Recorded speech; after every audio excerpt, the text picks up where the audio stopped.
Hello welcome back to Mahi KM vlogs. Prawns curry ఎలా prepare చేయాలో చూద్దామండి. ఫ్రాన్స్ విత్ చూడండి, మనము ఆయిల్ కళాయి పెట్టుకొని అందులో కొంచెం ఆయిల్ వేయాలి. అది వేడెక్కిన తర్వాత కొంచెం మస్టర్డ్ సీడ్స్ వేసి మనము మసాలా కర్రీ లాగా ఫస్ట్ ప్రిపేర్ చేసేసుకోవాలి. సో కొంచెం ఆయిల్ ఎక్కువ పడుతుంది. నాన్ వెజెస్కి కొంచెం ఆయిల్ వేస్తే బాగుంటుంది అన్నమాట. ఆనియన్స్ అనేటివి ఫ్రై చేసుకోవాలి. సో తొందరగా ఫ్రై అవ్వాలంటే కొంచెం సాల్ట్ కానీ యాడ్ చేసామంటే ఆనియన్స్ తొందరగా ఫ్రై అవుతాయి, మంచి గోల్డెన్ కలర్లోకి వస్తాయి అన్నమాట.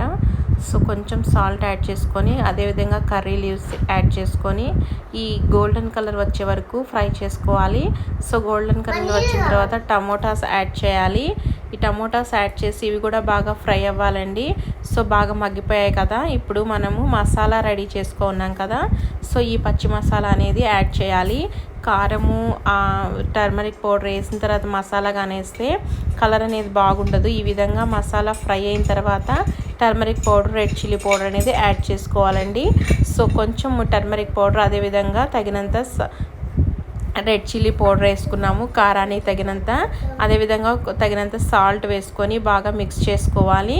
సో బాగా మిక్స్ అయిన తర్వాత చూడండి, ఈ విధంగా ఆయిల్ అనేది రిలీజ్ చేసినప్పుడు మనకు మసాలా అనేది ఫ్రై అయినట్టు.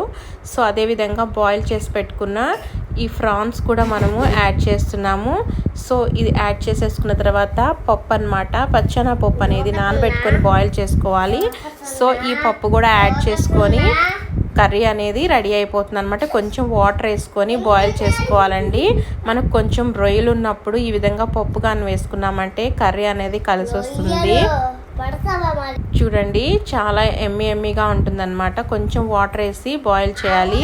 ఒక 10 మినిట్స్ ఈ విధంగా బాయిల్ చేసామంటే మనకు పప్పు రొయ్యల కర్రీ అనేది రెడీ అయిపోతుంది. ఈ మసాలా కర్రీ చాలా అంటే చాలా బాగుంటుంది. ట్రై చేయకపోతే తప్పకుండా ట్రై చేయండి, చాలా బాగుంటుంది. Thanks for watching. Please subscribe.